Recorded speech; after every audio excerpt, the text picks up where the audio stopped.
What are the commonalities among leaders who sustain excellence over an extended period of time?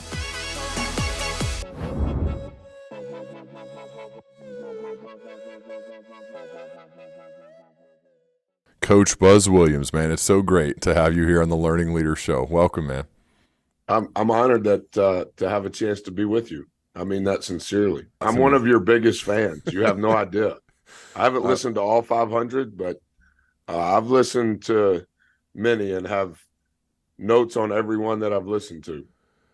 I really appreciate that. It means a lot. To start, though, Buzz, I want to talk about a time in your life years ago when you were a bit younger and you needed to make some money to go to college. I heard this story about you would wake up early in the morning and your dad would drive you to a donut shop around 5 o'clock in the morning. And one day you got hired by a guy who was essentially a handyman who would pay you $4 an hour. And this handyman, that happened, one of the jobs that he asked you to do was to help him essentially replace a roof, and your job was to carry shingles up a ladder. Can you tell me that story and what you learned from that handyman? Yeah, it was just a variety of anything. You know, my dad would drop me off there at the intersection, the only intersection in the town that I grew up in. And I was willing to do anything. I was just trying to save money so that I could go to college, and ended up hooking up with the handyman, as you called him, and he did a variety of things, and he had a roofing job, and I was just the gopher. I couldn't do any of the real work. I was a late teenager. This was probably around the summer of '88, so I would have been 16 years old. And, you know, bring the shingles up the ladder, bring the nails up the ladder, whatever it was that he was needing so that he could stay up there and do the real work. And I tried to carry too much, in essence. I was getting bored. I thought I had figured it all out. And I fell off the ladder with all of the shingles and everything that I was carrying and just destroyed it all. It just went everywhere. And he came down the ladder. He was very upset. Of course, I'm trying to pick everything up. It's scattered throughout the yard.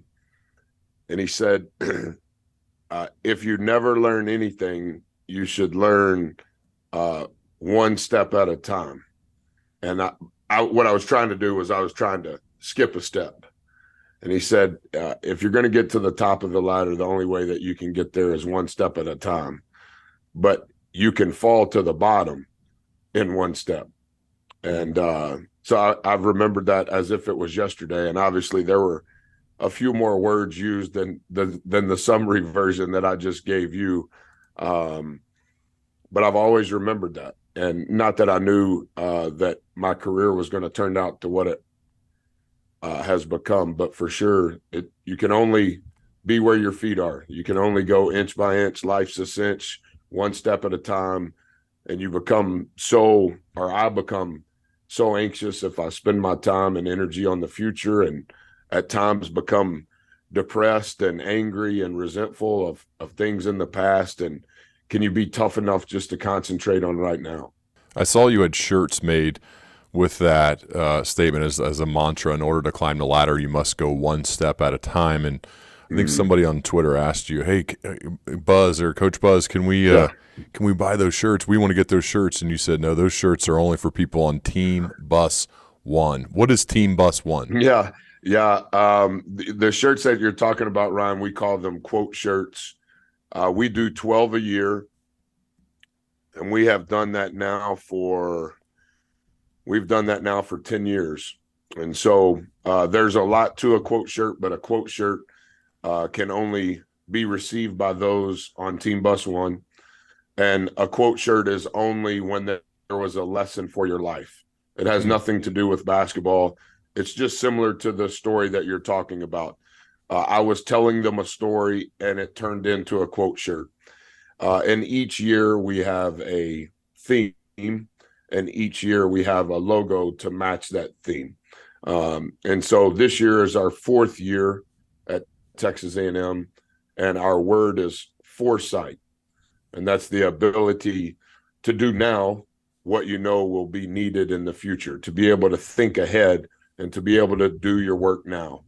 And so on every quote shirt, we'll have 12 of them this year. The one that you just mentioned, one step at a time, was quote shirt number 5 for this year. So this is year 4, quote shirt 5. Last year was year 3. Your fruits are determined by your roots. Your roots determine your fruits. And so the number is always somewhere subliminally in the logo. And so we don't refer to years.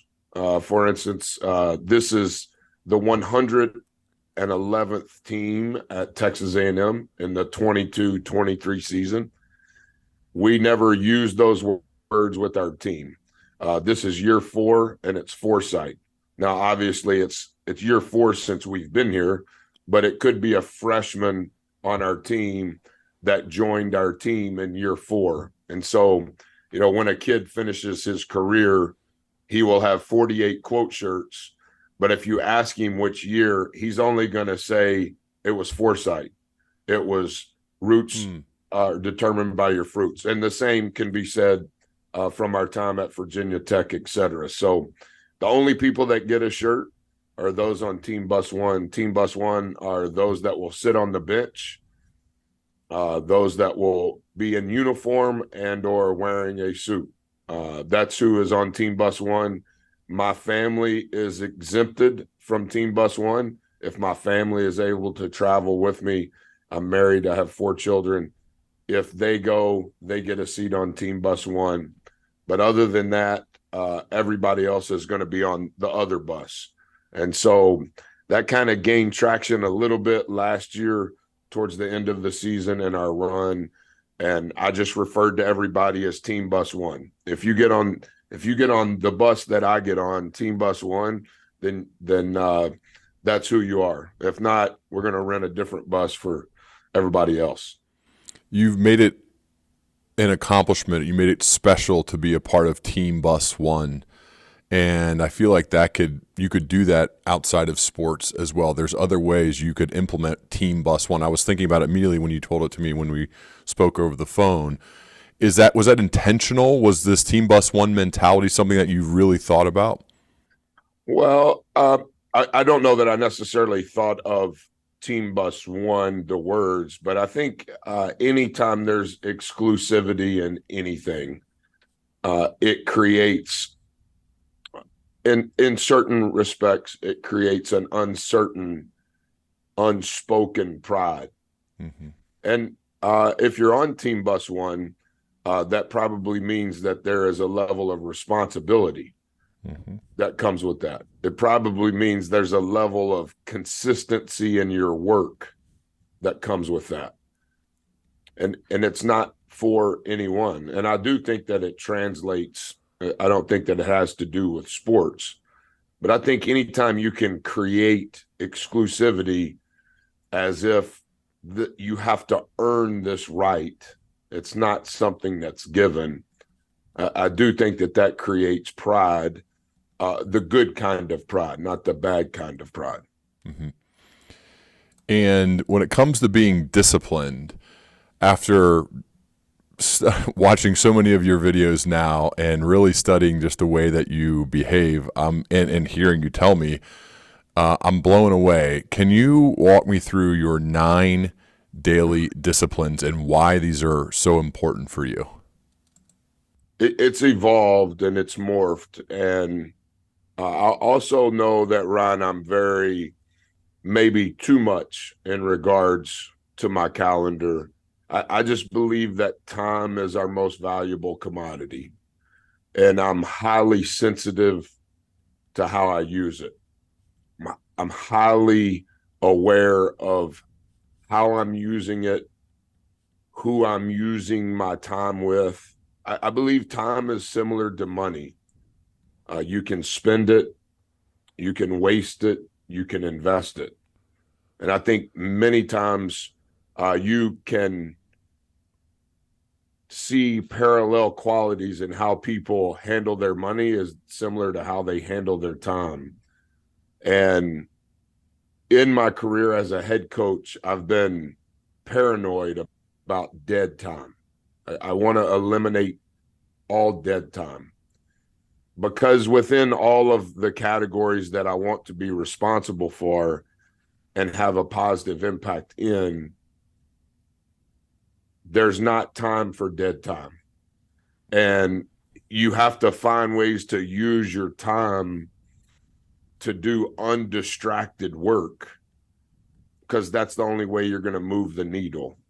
And so my daily disciplines have nothing to do with the itinerary of my day. So we're recording this this morning. I have this 90 minutes blocked out. That is one thing on the itinerary of my day, but it's not going to alter my 9 daily disciplines. And then from an accountability standpoint, I track those per month, I track those per year, and then I compare them to previous years and corresponding months, in hopes that with each passing week or each passing month, however I'm viewing it or studying it, that I can improve. And I fight really hard to do those daily disciplines, probably at times when I shouldn't, but it's just the habit that I've created and the belief that I have in those priorities. What are they? Sir, I'm going to read every day. I read 1 book a week, and I've done that for a long time. So one of the boxes says 25 pages. I read more than 25 pages, but how it started was when I was trying to get in the habit of reading. My goal was to read 25 pages. I have a quiet time every day. I write in a journal. I pray. I have a devotional book. I read the Bible. When I was recruiting as an assistant, if I was recruiting Ryan, I would get a piece of paper and write Ryan Hawk and his information, draw a circle around it. And then almost like the spokes on a wheel, I would draw a spoke up. Okay, his mom is Miss Hawk. Here's her information. His brother is AJ. Here's his information. His high school coach, here's his information. His dad's information. And then all of the Ryans that I was recruiting on Mondays, I would call, write, email, text, whatever applied in that era, everybody at the top of the spoke. And then on Tuesday, the one to the right. And then on Wednesday, the one to the left. And that was my day as a recruiter. So when my boss asked me, hey, how are things going with Ryan? Well, if he asked me on Monday, I'm going to talk about whoever was at the top of Ryan's list or wheel on Monday, sphere of influence. So as I became a head coach, I realized that I couldn't spend as much time recruiting, but I had developed a really good rhythm and routine in the consistency of building relationships. So I realized that as a head coach, I need to broaden my relationships, people that could help me, people that could teach me, donors, administrators at the institution that I was, that I needed to build a relationship with, deans, etc. So there's 120 people on my sphere of influence list. I change that 10% every month. 60 of them are based on my growth, my development. 30 of them are based on the institution where I'm employed. And 30 of them are based on, no matter where I'm employed, if I'm a coach, these are 30 people that I want to have a relationship with. And again, this was circa 2009, WCET, write, call, email, text. So 4 people a day, 4, it's from me. It's not junk mail. It's not a mass text, an individual touch. That would be 1. I read a book several years ago about a guy who had an incredible trajectory to a CEO position. He lost it all. He lost his family, he lost his career, he lost his job, lost his money, and was in a 1-bedroom apartment and started writing thank you notes. And he started writing thank you notes because he realized that on his ascent, he was so selfish. So I write 2 thank you notes a day. I train 6 days a week. I allow myself to be off on Sundays. And then based on the season, for instance, we play on Saturday. So Thursday, tomorrow, will be a 2-day box. And that's too much to explain, and many of your listeners don't care at all. But what my process is 2 days before relative to our opponent. And then on Friday, 1 day before, there's a box that is specific to things that I want to memorize. Then the day of the game is these charts that I work on specific for the game. So there's one on there. It's no cheat. Basically, I try not to have sugar so that I can stay on top of my weight a little bit, or my body fat percentage, whichever you prefer. So all of those things, Ryan, are just the discipline, whether I'm the basketball coach at Texas A&M or whether I'm an assistant for you, that I believe are important to me. How do you have the energy and the stamina to do this every single day? Yeah, I don't. And I also, Ryan, I think that's where my struggle is as a leader is, we all have the same pie chart relative to our time. And so we all have to decide how is it that we're going to use that chart. And it's similar to coaching. It's similar to what you do. It's similar to, in my opinion, every podcast that I've listened that you've done. Every leader is trying to figure out how to use their pie chart. And, literally late last night, I had not written my children's letters today. And I mean this in a sincere way. This is like a huge deal for me to be on this podcast, because I say no to all of this sort of thing, but that you would ask meant a lot. So I got my haircut this morning at 6:30. And on Wednesdays, I don't lift weights, but I run 15,000 steps. I'm doing this podcast, and then I'm going to speak at a luncheon before our coach's staff meeting. And late last night, as I'm getting my stuff organized for the day, I'm like, oh, I haven't written the kids yet today. And it was because I was traveling recruiting yesterday, and normally I do it in advance. And my wife, Corey, she said, I think it'll be okay if you don't write them. And I go, it would be fine, but I can't not do it. It was a commitment that I made to myself going into my 49th birthday.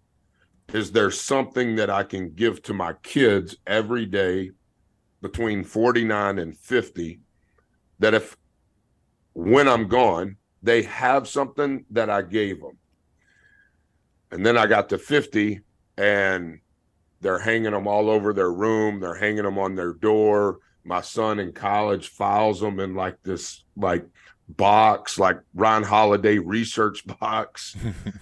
And I'm like, yeah, I can't not do it. But I do think that is my struggle, because there's not much margin in my day. Mm-hmm. And then when I'm so locked in on whatever my priorities are and or my itinerary, I think the thing that I have to be more aware of, and I'm aware of it, is how can I have white noise? How can I have blank space? And my personality is, there's something that I can do. There's some way that I can help. And I think that as a leader, the more you serve those that follow you, the more that you invest, the more that you love them without an agenda, the more they'll allow you to lead them. Energy is normally not the issue. It's, am I giving my energy in the right way? How do you relax? Yeah, I love being normal. If I can just be at home, if I can go on a walk, if I know this will sound maybe condescending, I really like when I don't have to talk, when I don't have to be quote on. That's nourishing to me. I love to exercise. I was very unhealthy early in my career as a head coach, and I hired a strength coach who changed my life. And by him changing my life physically, I realized the impact of the change mentally, the change emotionally. And so I don't have a hobby per se, and I don't think that that's healthy. I have tried to find hobbies, and I need to try to find some more because I'm over thus far. But just being with my children and my family and not having to do anything and being able to be myself, I enjoy that the most. I've found when studying people who have sustained excellence that they certainly have periods of times in their lives when they're myopically focused on a singular task, and it feels like that's you, but you're also able to, given your discipline, able to still be very connected with your family despite the fact that you obviously care a lot about your players and your staff and your school, and ultimately as a coach you got to win games. So it seems like you fall into that bucket of people who are laser focused on the task at hand and don't really have time for golf or whatever the hobbies that some. What do you think about that? Yeah, I made my two sons play golf. My son was a senior in high school. This was the year after COVID, his senior year in high school, and now my youngest son is a junior, and I made them play golf. And in their sports career, despite me being a coach, I've never made them do anything. I don't tell them how to shoot. I don't tell them, hey, you ought to try this. I just want to be their dad. And now I have made my youngest daughter, who is in 8th grade, play golf. So my youngest son's a sophomore in college now, and it was probably this past summer. He said, hey, Dad, why did you tell me to play golf? Like, why did you tell me I had to play golf? And I was like, yeah, you're not going to see in me an example of an outlet. I think there are some positives, I hope, in my example, but I'm very aware that one thing you're not going to see in how I live is let's go hunt, let's go fish, let's go play golf, let's go to a car show. You're not going to see that. But I think there is a place for that in your adult life. And there wasn't a golf team in the country town where I grew up, but I think if that is a habit of something that they learn to play or do, I think it's good. I think it's good for when they have sons. I'll go play a round of golf, or I don't play a round, I play 3 holes. I'll go play 3 holes with my sons. I'll go play 3 holes with my wife. But I don't say this egotistically. I think a portion of my skill or talent, and I don't know that that word necessarily applies, but one thing that I do think that I'm good at is I can stay focused. I can stay locked in, almost like it's not really a talent. It's more like, are you tough enough to do it again? Can you do it again tomorrow? More endurance based than talent based. You know, like, can you do this tomorrow? Yes, sir. Can you do it again the next day? Yes, sir. I promise I can. Okay. What about 300 days from now? Can you do it 300 days in a row? Yes, sir. I can do it. But that's not based on talent, in my opinion. But there is some level of talent that comes from the discipline required to do it over and over. Everyone has a different definition of success, and the definition of success probably changes as you mature and as you evolve. But I do think the word time is a part of the definition, or should be, because a lot of people can do things for a year. Some people can do things for a few months, but very few people can do something of significance over a long period of time. Whether we're talking about sports or leadership or just being a great dad or a great husband, to me, in my opinion, it has to include a sustainable period of time. Yep. Mayor Eric Adams is on here, and he said, I may not beat you with brilliance, I'm going to win with endurance. And I really identify with that. It feels like you do too, where it's not necessarily about the brilliance or even skill I've developed, but I am willing to show up and do the work each day. I'm willing to do the work when nobody's watching, so that when people are, we perform at a high level. It's the things we do daily, consistently, over and over. Buzz, I talk with people trying to start podcasts or write books all the time, try to help them out. And it's the biggest issue you could imagine is most people are excited to get started on that project. They're excited to write the book. They're excited to start the podcast. But the endurance part is where we fall short for the most part. And I think that's one of the skills I've worked to develop too throughout the course of this, is just the ability to endure, especially on the days when you don't feel good. And I think that's something that you live by too. I think whatever this word is it discipline? Is it toughness? Is it consistency? Is it tenacity? Tenacity as a mindset, if that's the word we chose, I think it's a great equalizer. I think it's a great equalizer in life. Am I the most talented coach? Absolutely not. I'm not even the most talented coach on my staff, much less in our conference or in college. But I don't even view the metric of a good coach the way most people do, because I didn't grow up thinking, that this is what my career is going to be. And so my lens, just like anybody else, it's all about where you sit. Where you sit is what you see. So where you're sitting right now, that's the lens in which you see things.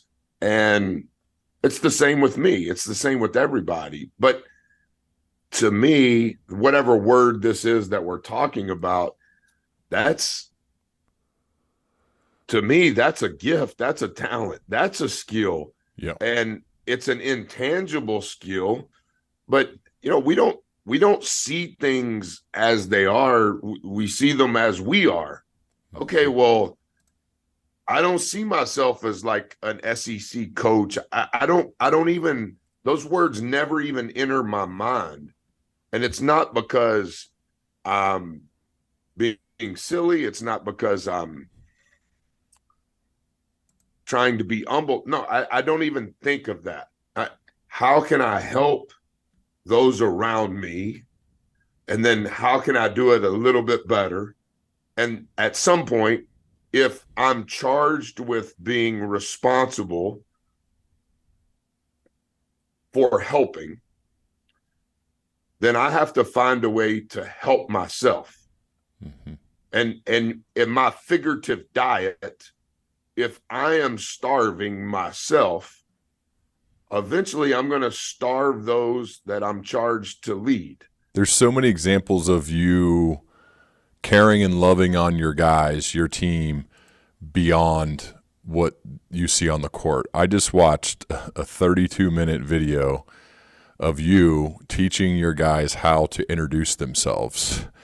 And it has nothing to do with basketball. I don't think there's a single thing about this video, and there's tons of others, by the way, about you with your team. It looks like there's probably the people on Team Bus 1 is my guess, is who's in this meeting room. these good words, Ryan. Good words. Yeah, these get better videos, and it's not like you're just saying, hey, give a good handshake and walk around. It's like very overly detailed about shoulders back and positive body language and the web of your hand into their hand. I mean, it is insane how awesome this is that Thanks. that you do this for your guys. Can you talk me through, I mean, you feel free to go through that one too, but just talk me through your mindset towards doing these get better sessions with your team to help them as people. Just to be great, solid people, not necessarily have anything to do with playing basketball. It's a small percentage, probably too small a percentage. And my staff would say it's for sure too small of a percentage of time do I spend talking to our guys about basketball. I think the most important currency is people currency. And most of the time when people talk about currency, they're probably talking about money. But there's energy currency. There's relationship currency. There's time currency. And in our program, the most important currency is the people. And so if the most important currency are the people, if I'm deemed the steward of the people, then my job is to help those people grow. And it's somewhat of a paradox, but I believe that their talent is enhanced because of the environment that they're in. And so we spend an inordinate amount of time. The quote shirts are those quote shirts. You can only get a quote shirt during the season. Those quote shirts don't happen in the off season. In the off season is when we teach Get Better 101. It's a class. At Virginia Tech, they were called Tech Talks, as in Virginia Tech. At Marquette, they started as life lessons. I just think that I am living a dream bigger than any that I could ever have thought of. And I'm overly grateful. And I'm very aware in this industry and how it's changed, how fragile that is. But there were many coaches before me, and there will be many coaches after me everywhere I've been. But while I'm there, I want to try to help. And if the only way that I try to help is shoot it better, run faster, jump higher, if that's all that they gain from the experience, then I feel that I've done a disservice to my commitment to their family. And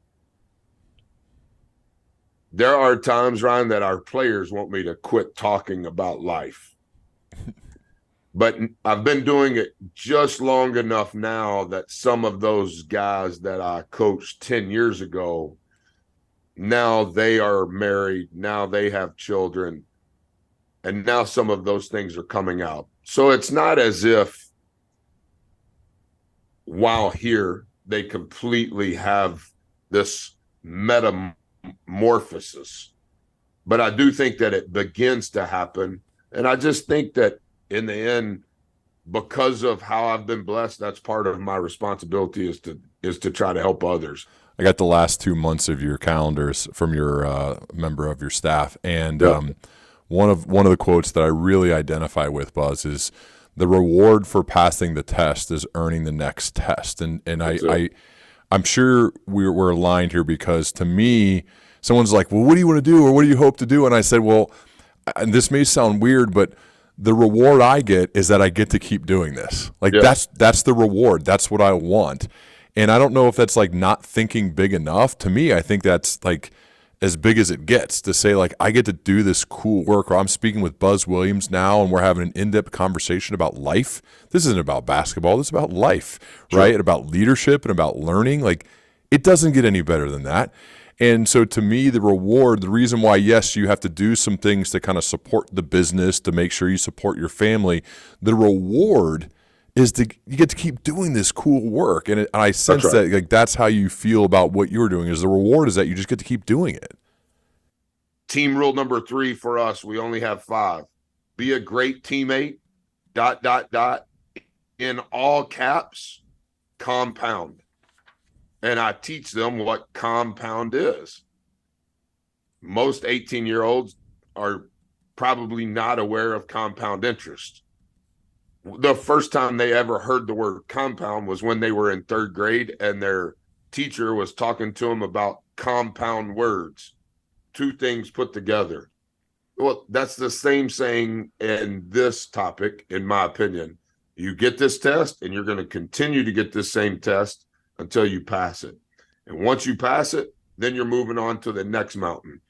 And so, in my opinion, your answer to others is chock full of wisdom. You just mentioned your team rules, number 3. What are 1, 2, 4, and 5? Yeah, they're all real simple. Team rule number 1, everybody has to be able to articulate it perfectly, including grammar and punctuation. Everybody has to be able to write it the exact same way. And so if you ask, I mean, first of all, you could ask any player, anybody that gets on team bus 1 has to be able to do this. So you could ask Josh. I know you know Josh. Mm-hmm. I know you know Landry. They could answer all of these questions. I'll text them after. I'll ask them. I promise you they know.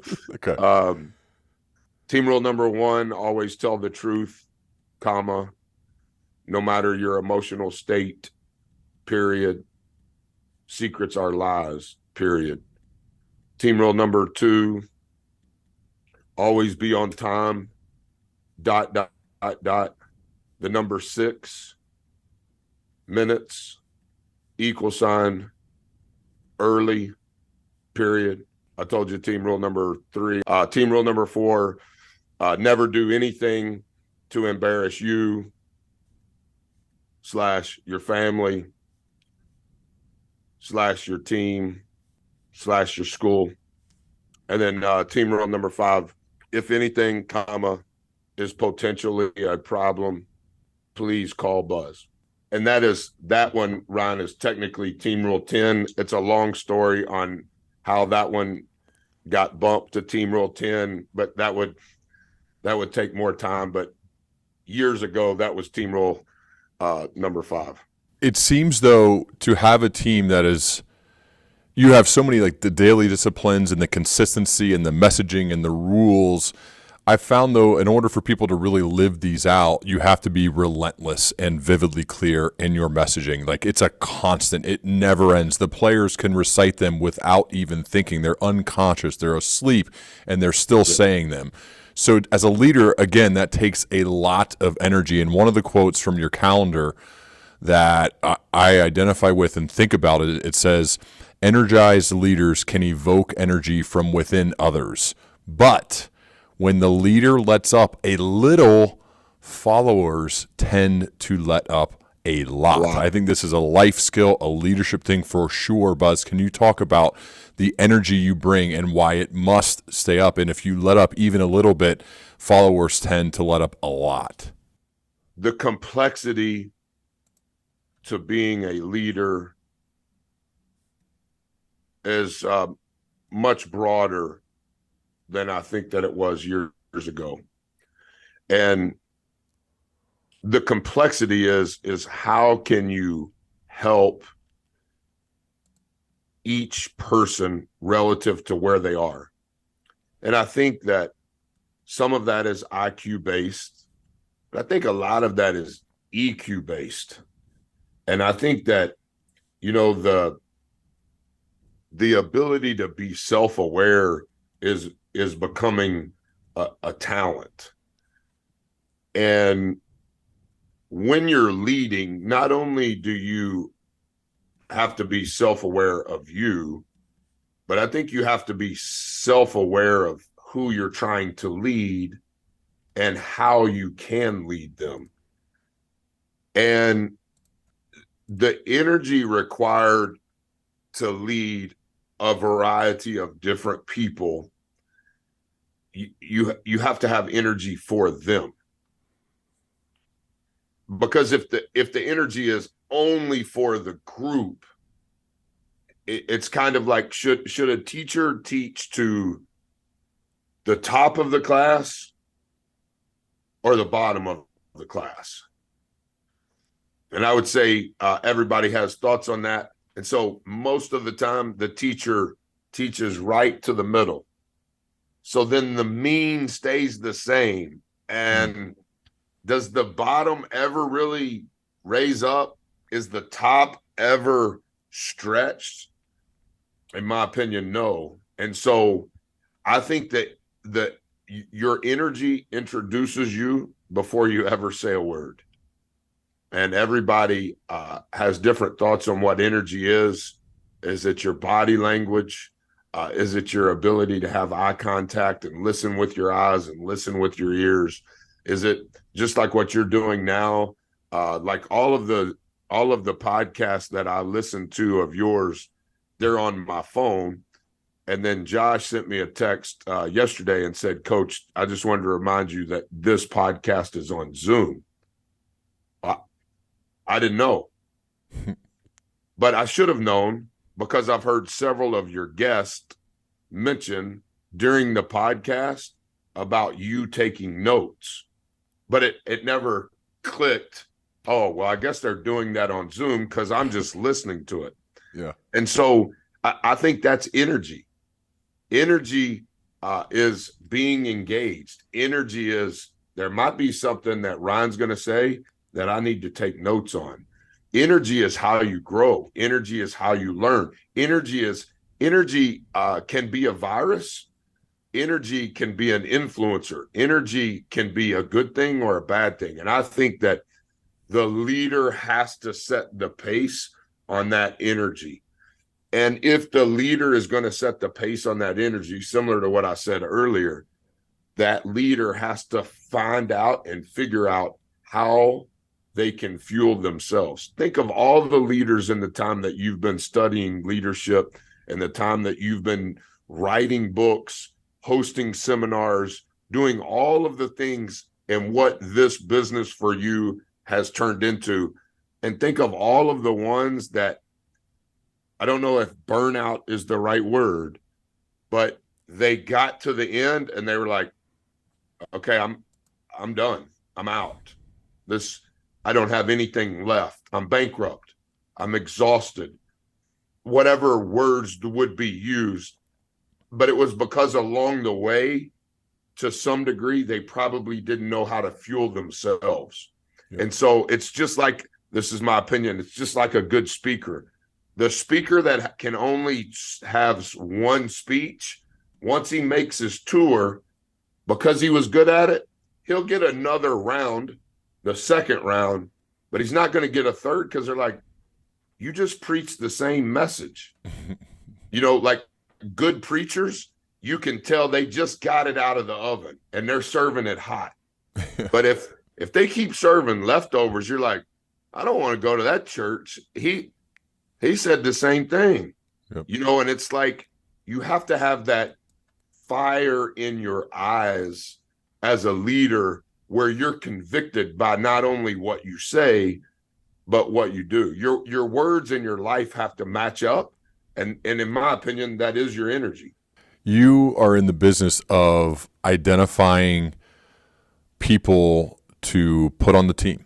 You have to go recruit kids. And I know it's changed a lot over the years, but change is inevitable. You've talked a lot about change and why, as a coach and as a leader, you have to be embracing that, and your ability to learn has to outpace the change. But I'm curious actually about what you look for in a kid. When you're obviously they got to be able to play basketball. They got to be able to they got to be able to shoot and score and play defense and hustle, right? But what do you look for in a player outside of the, let's say, table stakes, or they can play? What are the other intangible elements of a person are you looking for when you recruit a kid? The first thing for me is character. I'm not really good around bad people. I don't think they understand what I'm saying. I don't think it's translatable. So character is first. The second thing, and I've changed the order on this throughout my career. The second thing is IQ and EQ. I think when there is a high IQ and a low EQ, there's always going to be a fracture in leadership.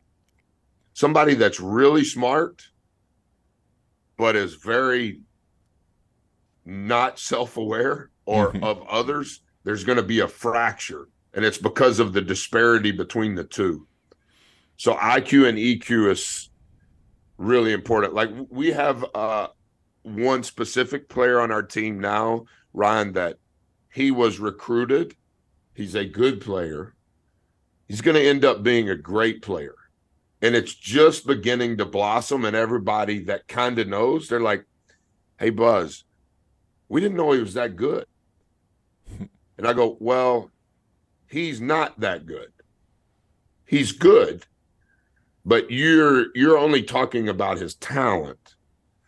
What gives him a chance to be great is he has a very high IQ, and he has an ultra duty, almost same level EQ.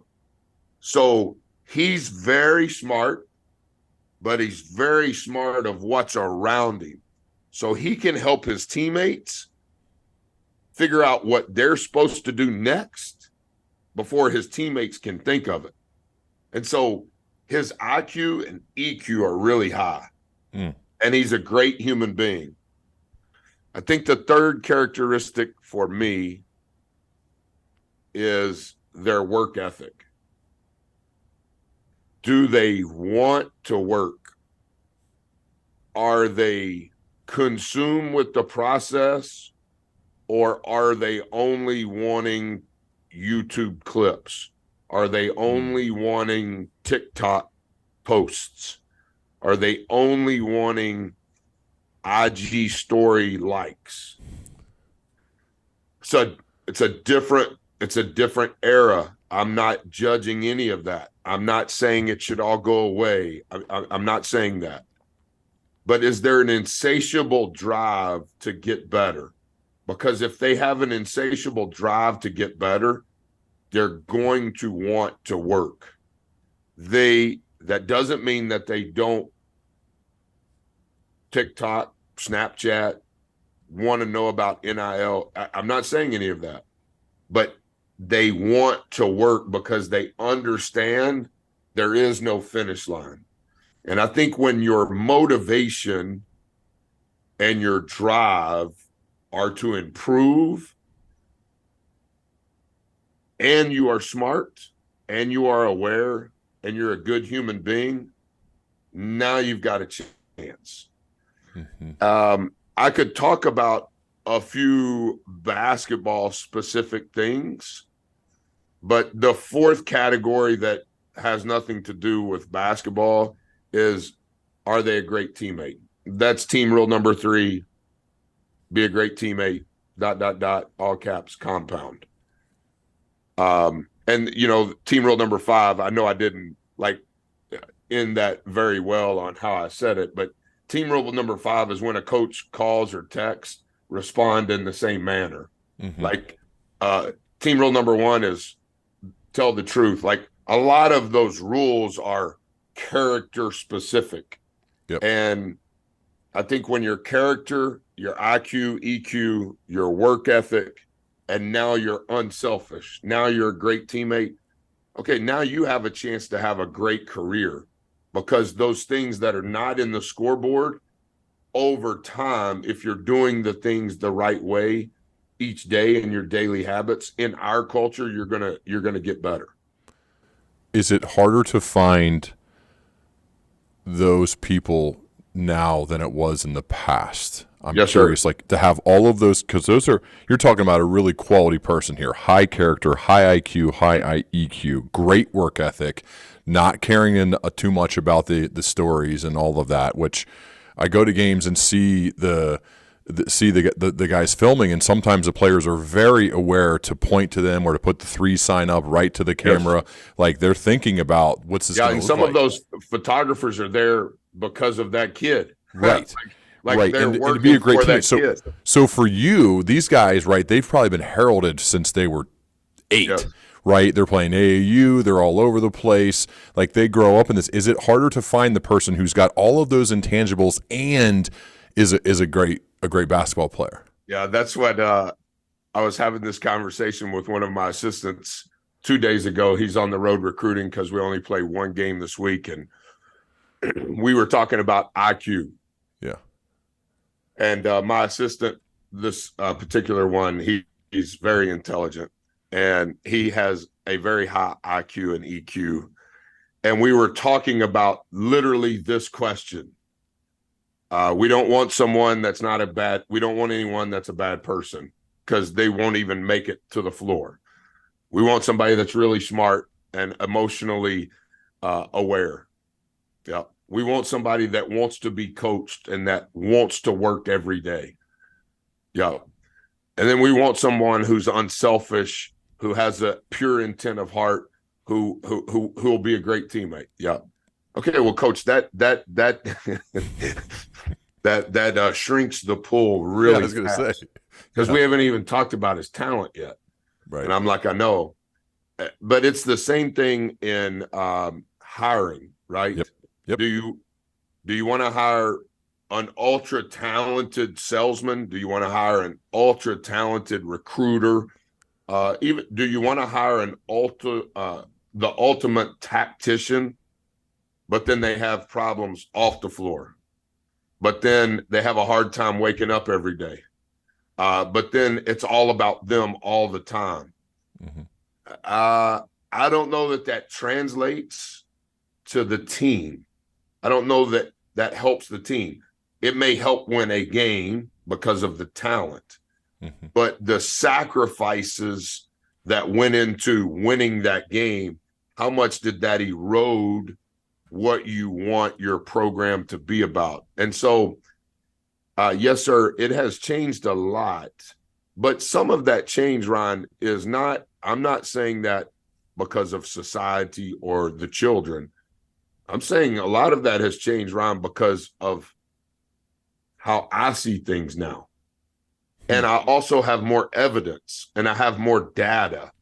And I've also done it now for a while. If you were to have asked me 10 years ago, well, I had coached 100 games as a head coach. And I'm not old, but I'm not young anymore.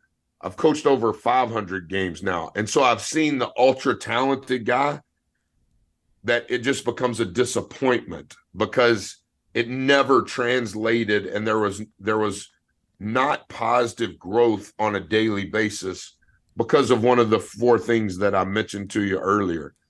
And so I know that it restricts the pool, and I know that it requires an inordinate amount of time vetting by our staff, and we're not going to hit 100%. This is not science. You're dealing with people and their lives and their emotions and things that transpire.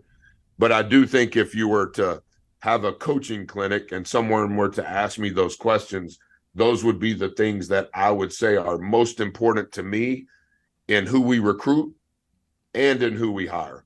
And when I look for someone on staff, I have passed on many talented people. And we have ultra talented people on our staff now. But in relation to my energy and how I operate daily, if it's exclusively based on your talent, eventually you're going to become tired physically, mentally, and emotionally because of the pace we go at. Mm-hmm. And so if there's holes in your game, so to say, in one of those first 4 categories, you're probably going to have a shortened experience or tenure with us. I just can't see being a part of your program unless you're 100% in. I think there are probably it won't last very long. Right. It's just too hard. There's too Yes. much. There's too Too much hard. to it. And I think the hard is what makes it good. I think Yes. that is part of what makes you feel probably a sense of fulfillment for being a part of a program where it is hard. It is disciplined daily. You do have to be consistent. There are things you have to live up to. But, and I played for two coaches in high school who were like this, my head coach and offensive coordinator, Buzz, and this is why I love talking with coaches like you who remind me of them so much. It is life altering. It changes the arc of your life to be impacted by people like that. That at the time, there were moments where I was like, God, what? Can they just get off my back or calm down? Stop. But Relax. now I love them. I legitimately love them for what they've done, and that's why I think it's cool that you don't take yourself too seriously, but you take the work very seriously as far as the impact you're having on kids and well beyond just them. And I think that's pretty awesome, man. Well, the right way is the hard way. Yeah, it just is, isn't it? But in the moment in time that you're talking about right, it's human nature, including mine. Hey, is there an escape valve just for right now? Mm-hmm. Is there a way that I can come back to this at a later point? And, it's like you want to live your life from start to finish. And if you're talking about start to finish, whether you're talking about the dot in between the day you were born and the day you pass away, a lot of times people are talking about the length. You want to live your life from the start to the finish. But I don't think it's just about the length. I think it's also about the width. And a lot of times this subject matter that we're talking about, it's not really the length that we're talking about. We're not talking about, hey, are you a JUCO kid and you're going to be here 2 years? Are you a high school kid and you're going to be here 4? We may redshirt you. You're going to be here 5. In the transfer portal, you can transfer as many times as you want, regardless of what Twitter says. And you may be at one place 1 year. You may be at 3 places within your career.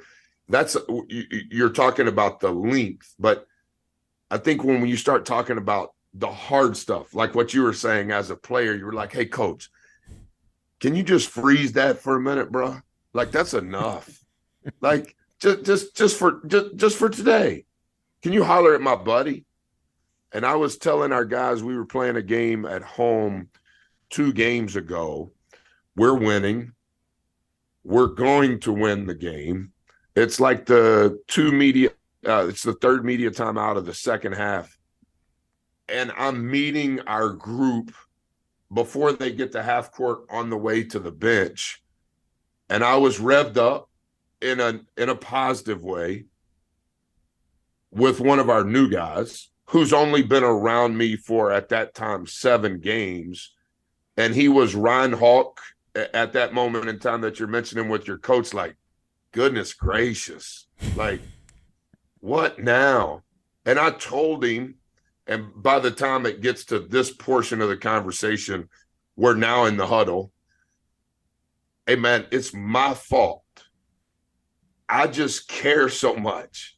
Yeah. That's a blessing, but that's also a curse. So what I'm saying to you, I'm not asking you to be perfect, but I'm saying this care factor, that's a stat. And I want you to care about that as much as I'm caring to try to help you care about that. And to me, that's the width. And that's where people struggle because, hey, coach, let's just do it again tomorrow. No, I tell you what, let's start over at stretching and let's start the practice over now. Oh, come on, coach. No, let's just start over. And that's the width. And the right way is the hard way, but it's just human nature, no matter who you are, no matter your gender, no matter your age. Hey, you don't have to write the note to the kids tonight. But you don't have to do it every day. Yeah, I don't, but I do. And so I think that's what you're talking about. It's the width. Yeah. And that's the impact that you have on these kids, because at times they're like me, you're too immature to understand. Sure. And that's why those leaders can help you better understand, and they impact you for the rest of your life. And I vividly remember, Buzz, being in period 16 of a 24 period practice and the coach saying, we're going to start at period 1. We're starting this thing over. Like, oh no, but you learn a lot in those days when you go back to period 1 after. We're starting with Indies, period 1. Yeah, let's go. Exactly. We're going to go walk through to go snap. Quarterbacks and centers go work on snaps. Like that type of stuff. One more. I know you got to run, man, because you got a speech. But I don't even know how you're going to go give a speech after just like pouring everything out right now for an hour and 20. That'll be fun. But I know. I've really enjoyed it. Thanks for teaching me. Well, hey, man, thank you. People who are early in their career, maybe they're college grads, they're in the working world, and they want to leave a positive dent like you are doing right now, but they don't really know how yet. They're not really sure. They just know that that's what they want to do. What are some general pieces of life/career advice you give to that person? I always say 4 things. I always ask them to write it down. And then if they don't have pen and paper / journal to write it down, I tell them you should never be caught without pen and paper anywhere you go the rest of your life, unless you're in a shower. And to me, your phone doesn't count, because I think when you have to manually write something, you actually get 2 reps. I think when you just type it in your phone like it's a text message, it's not as powerful. So true. So the 4 things that I'd say are number 1, read way more than you think you should. Number 2, write down everything, about anything, all the time. Number 3, build trustful relationships for 10 years from now, but learn to connect the dots between now and then. And on that point, if I'm talking to them face to face, I always explain to them that trustful to me means you never ask for anything. I think so many times in the initial plight, you're asking for something, and I think it needs to be the exact opposite. I think you need to figure out a way to give something. And so for instance, I'll say this to you, I've already added you to one of the 60 for January for me, because I want to build a relationship with you of the 120. But you're one of the 60 that are personal. So I didn't ask to be on your podcast. I understand how it all got connected. But because this has been our only interaction, I want to build a trustful relationship with you for 10 years from now. And trustful to me means I'm never going to ask you for anything. I'm not trying to get to know Ryan because he's an author, a speaker, a podcast host. No, I want to get to know Ryan, and what can I do to give something to Ryan? And I think many times the reason why relationships fail is it starts the other way. And I would assume this happens a lot to you. Straight up, from the side door, a back door, through somebody else, people are trying to get to you to help themselves. And I always think that that never works over a long period of time. So trustful to me means I'm giving and never asking. And then number 4 is never turn down an opportunity to learn or to work. I think a lot of people want to learn and it's selfish in nature. They want to learn to help themselves, which is not a problem. But very few people that want to learn also want to work. Hey, I want to work. Okay, well, you can come work over here and work camp and teach the second and third graders how to dribble. No, coach, I'm wanting to be a college coach. I understand, but you might need to go over there in the auxiliary gym because I might walk through there and I want to see if you even know what you're talking about. But I see a lot of people that they want to learn, they want to come to the coaching clinic, but they don't want to work. And the last thing on number 3 that I failed to mention, learn to connect the dots between now and then. As you're growing in your relationships that are trustful, where you're giving, over time, if you are consistent in building a trustful relationship, they will want to help you because they realize you're helping them. And over a 10-year period, you will be able to learn to connect the dots. Oh, this is Ryan. I met Ryan through Coach Eson. Well, I met Coach Eson through a strength coach. The strength coach asked me to get to know him because Rob used to be on his staff with him. Well, I didn't know Rob, but I didn't know that back then that would be the conduit to this. Yep. But if you're doing it in a trustful way, how can I help you? Over a 10-year period of time, you'll begin to connect dots. Yep. And everybody wants it now, and it's not going to happen now. And sometimes it does happen now, but it's probably not going to be sustainable. I think having a focus on being a value-added resource for every relationship in your life. I think about this with my wife. What Yes. am I doing to add value to her life every single day? Like consciously, intentionally, that with that number one relationship and then all others as well. And if I'm not adding value to your life, Buzz, then I've not earned the right to be a part of your life. Exactly. That goes with all friends, all relationships, anything, any client that may even pay me.